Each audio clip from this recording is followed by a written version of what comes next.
Welcome to Jayasree's kitchen. இன்றைக்கி நம்ம பார்க்க போகிற ரெசிபி மதுரை-ஸ்டைல் ஃப்ரூட் மிக்சர் ரெசிபி. மதுரையில் ரொம்ப பாப்புலரான ஸ்ட்ரீட் ஸ்டைல் ஒரு ஃப்ரூட் ஜூஸ் இது. இதுக்கு முதல்ல ஒரு மிக்ஸி ஜாரில் 1 கப்பு பப்பாயா க்யூப்ஸை பெரிய பெரிய க்யூபாக கட் பண்ணி சேர்த்துட்ருக்கேன். அதோட 1/2 கப் தண்ணி சேர்த்துக்க போகிறோம். சேர்த்துட்டு நல்ல ஒரு ஃபைன் ப்யூரியாக நம்ம அதை எடுத்து வச்சுக்க போகிறோம். ஒரு பவுலில் ஒரு பனானாவை எடுத்துகிட்டு நல்லா மேஷ் பண்ணிக்கலாம். ஒரு ஃபோர்க்கை வச்சு மேஷ் பண்ணிக்கலாம்.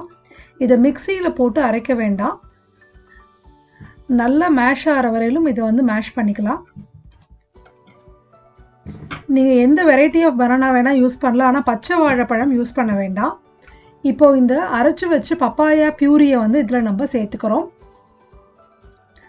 இதோட 1/4 கப்பு கிரேப்ஸ், பிளாக் கிரேப்ஸ் தான் சேர்த்துக்கலாம். 1/4 கப் பொடியாக நறுக்கின ஆப்பிள், அதுக்கப்புறம் 1/4 கப் பொடியாக நறுக்கின மாம்பழம். ஆக்சுவலாக பைனாப்பிள் சேர்த்தா ரொம்ப சூப்பராக இருக்கும். 1/4 கப் சேர்த்துக்கோங்க. நான் என்கிட்ட இல்லாதனால சேர்த்துக்கல. இப்போ நான் இதில் 1 டேபிள் ஸ்பூன் நன்னாரி சிரப் சேர்த்துட்ருக்கேன். இது ஆப்ஷனல் தான், உங்களுக்கு வேணும்னா சுகர் கூட சேர்த்துக்கலாம். இப்போது இதில் கொஞ்சமாக ஐஸ் க்யூப்ஸ் சேர்த்துக்கிறோம். வேறு எந்த தண்ணியோ சுகரோ வேறு எதுவுமே நம்ம சேர்க்க போகிறது கிடையாது. இது கொஞ்சம் திக்காக பல்ப்பியாக தான் இருக்கும். இந்த ஐஸ் க்யூப்ஸ் கொஞ்சம் நேரத்தில் அப்படியே உருக ஆரம்பிக்கும். அதோட தண்ணியும் அண்ட் பப்பாயாவில் நம்ம போட்டு அரைச்சிருக்கோம் இல்லையா, அதுதான் இதோட தண்ணி. இதை தவிர வேறு எதுவுமே கிடையாது. இதில் இந்த மாதிரி ஒரு கப்பில் நம்ம சில்லுன்னு சர்வ் பண்ணிடலாம். ஃப்ரூட்ஸ் எல்லாம் நல்லா சில்லாக வச்சுட்டே நீங்கள் இதை பண்ணிங்கன்னா ஜூஸ் நம்மளுக்கு நல்லா சில்லுன்னே இருக்கும்.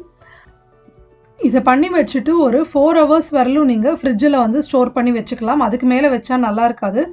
இதில் நான் சொல்லியிருக்கிற ஃப்ரூட்ஸை மட்டும் நீங்கள் போடுங்க. இதுக்கு மேலே வாட்டர் மெலன், மஸ்க் மெலன் இந்த மாதிரிலாம் போட்டிங்கன்னா இது ஒரு டேஸ்ட் அவ்வளோ நல்லா இருக்காது. தேங்க்யூ ஸோ மச் ஃபார் வாட்சிங் திஸ் வீடியோ.